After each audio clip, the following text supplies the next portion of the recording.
welcome to Developing Story. I am J.D. Long-Garcia, Senior Editor here at America Media in New York. Sister Norma Pimentel is Executive Director of Catholic Charities in the Rio Grande Valley and spends her days working and caring for migrants who cross the U.S. Mexico border. She joins me today from Texas to discuss the President's visit to McAllen earlier this month, the need for security, and a possible pathway forward. Sister Norma, it's an honor. Thank you so much for joining us today. Thank you, JD. As we begin our discussion, I want to take a moment to remind our viewers that you can send us your questions and comments through Facebook or Twitter, and we will try to answer as many as we can live. So it's not just me asking the question. Sister Norma, thank you very much again.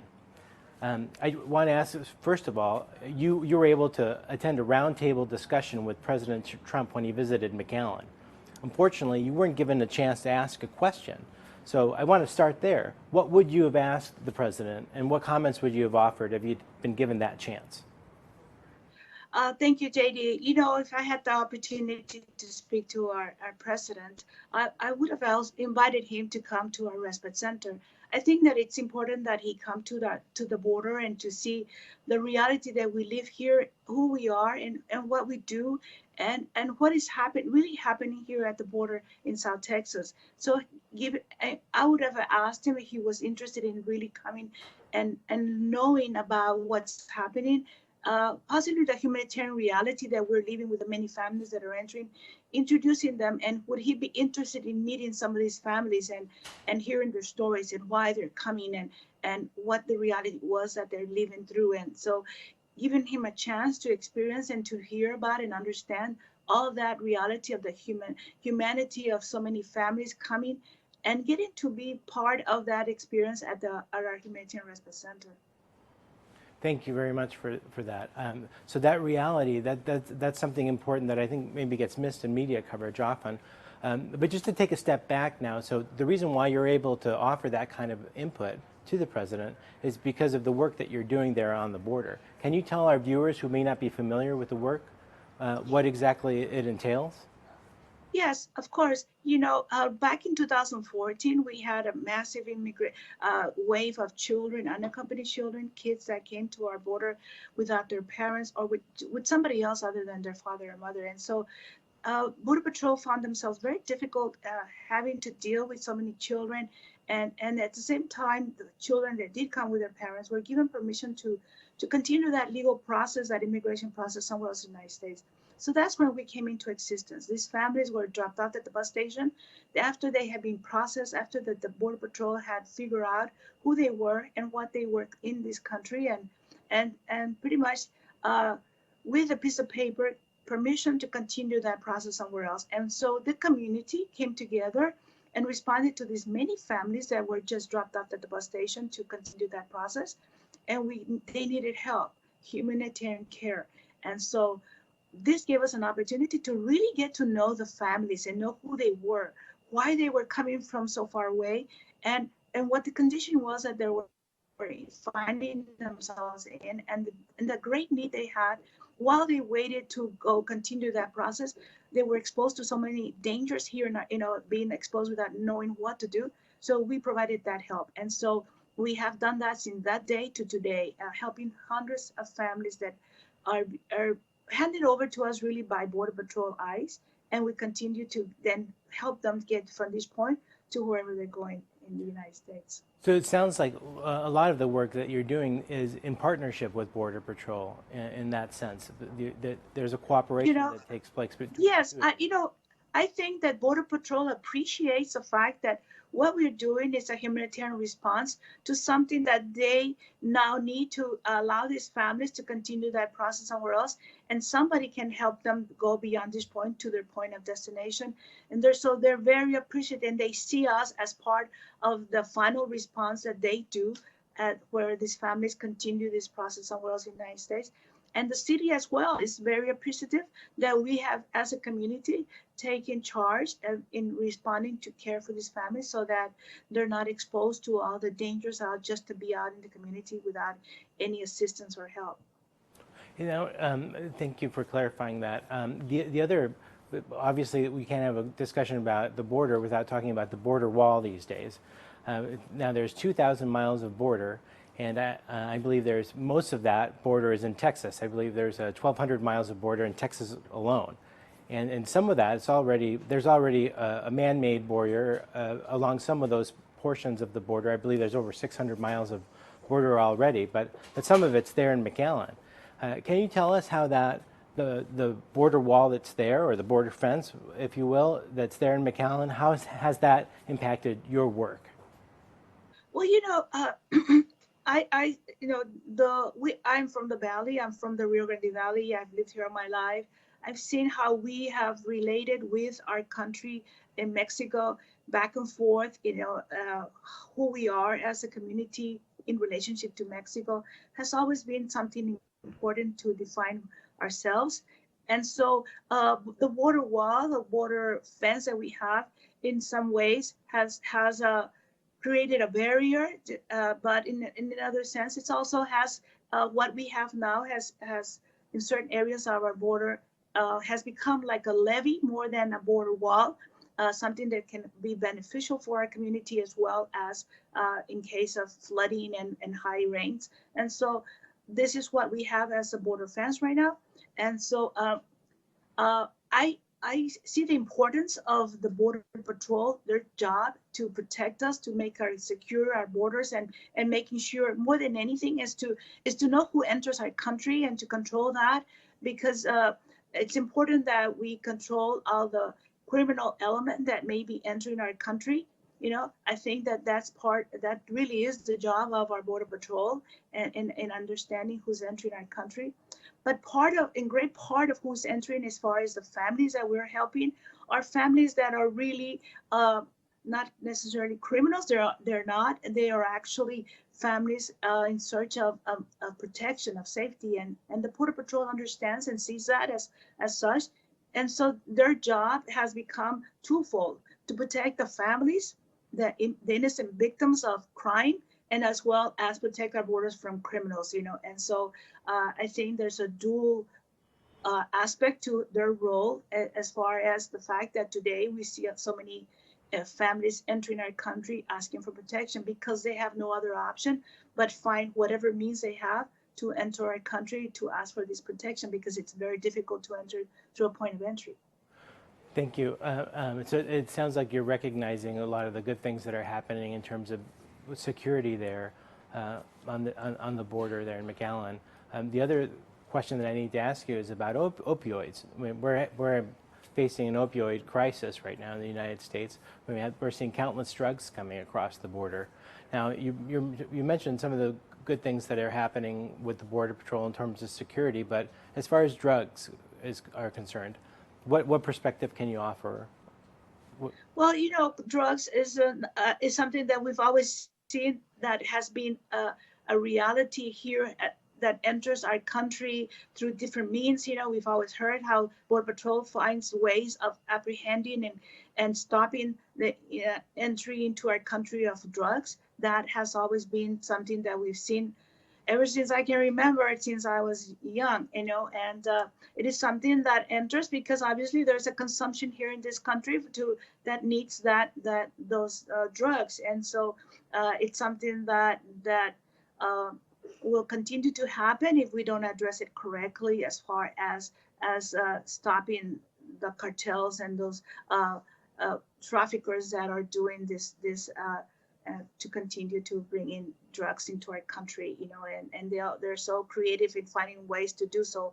It's not necessarily through the river; it's the points of entry and to different other means that they find to make sure that they get those drugs into our country.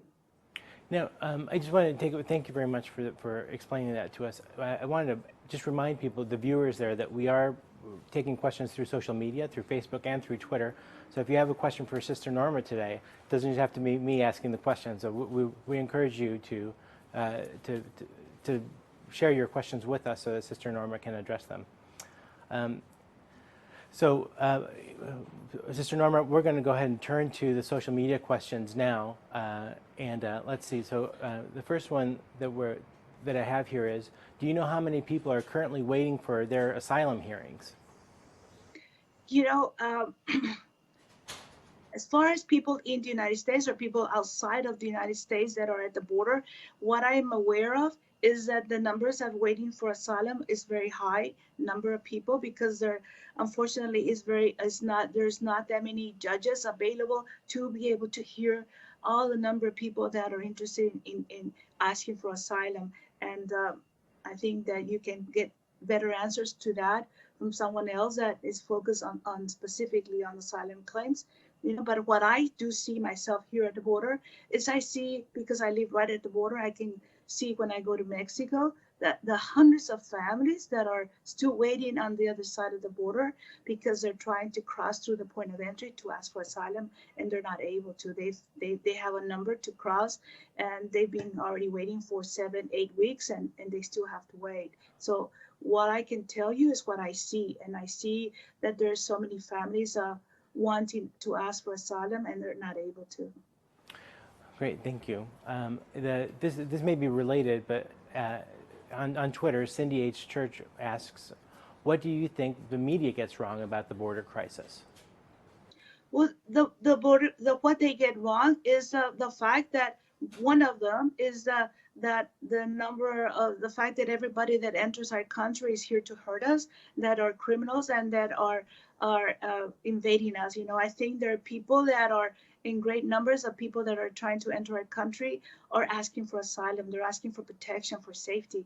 They're not criminals. They're people, women and children just like ours, and I think that it's unfortunate that we don't have a better response, a safer passage for these families, separate them from criminals and address it as who they are, and determine what legal process there may be for them to determine whether they have a right to be here in the country or not, but not expose them to more dangers. I think that we must distinguish them from people who are here to harm us. Great, thank you. Cynthia on Facebook asks, Sister, what do you think will be a fair and effective border security plan for Congress? Well, I think that one of the things that would be important that our local border patrol and law enforcement have the proper help to make sure they do their job right.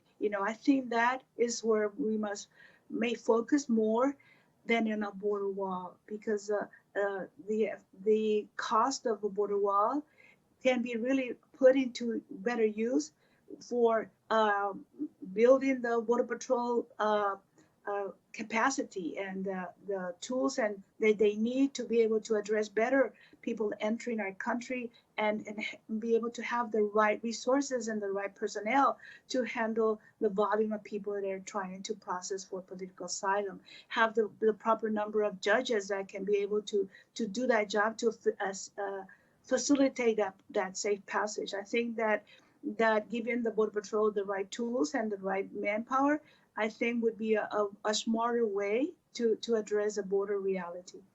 Great. So I can summarize that back to you. So the money that would be spent on the wall would be better spent on border security efforts with Border Patrol, but then also with immigration judges and in the immigration courts to try to address some of the backlogs that we're facing right now in the immigration. Definitely, yes. I'm going to ask you just another follow-up question here. This one keeps coming up on social media a lot. Is it fair that asylum seekers get to jump the line in front of millions of immigrants that are waiting to enter the country legally? Well, I don't know. I think we're talking about fairness. I think we're talking about a reality that we're faced. I always question fairness. I don't know how fairness it is. What comes to mind, is like, if your child needs a pair of shoes and the one that uses the pair of shoes more, you're going to buy him two pairs of shoes more often than the one that never is not in greater danger of not having them. I think that person who needs more urgent care is the one that needs to get the care, but we all need to try to respond to the needs of everybody, especially if there's so many people that are still waiting. Well, why are they still waiting? How come we don't have a system that responds more quicker to the needs of those people that have been here for a while as well? I think we just need to remember that it's not about fairness, it's about what's right and important in the most immediate right now and before us. Great, thank you. There's certainly a lot of stories that I've heard about people fleeing for their lives. Another question that comes up here from Mandy on Facebook. This has been a topic of conversation as well. Are there still separated families or children, and how can we help them? Is there a concern of children not being reconnected with their families? I believe that there must be a great number of families, especially children, that are not connected with their families. I'm sure that there are those that can give you more exact numbers as to how many there are. But families were separated, and many of the children are not back with their parents. And I think that children should never be separated from their parents. I think it's the most detrimental, traumatic experience that a child will have when they're separated. And so for us as a country to inflict that kind of trauma instead of helping the process is not good. It's not helpful for the child. And so we must find ways to make sure that our process is safer and more humane, that if families are entering our country for the reasons that they are, for safety and protection, we must find a safer way to process them than to put them in detention facilities, separate them. And so I think we must be accountable for those actions. Great. Thank you, Sister Norma, for taking our questions today and for taking just a break from your very busy and important work that you're doing there on the border. We're very grateful to you. You're welcome, JT. And thank you all for joining us here on Developing Story. For videos like this, subscribe to America's YouTube channel. You can also find our complete coverage of the ongoing situation at the border at www.americamag.org. Thank you very much. You're welcome.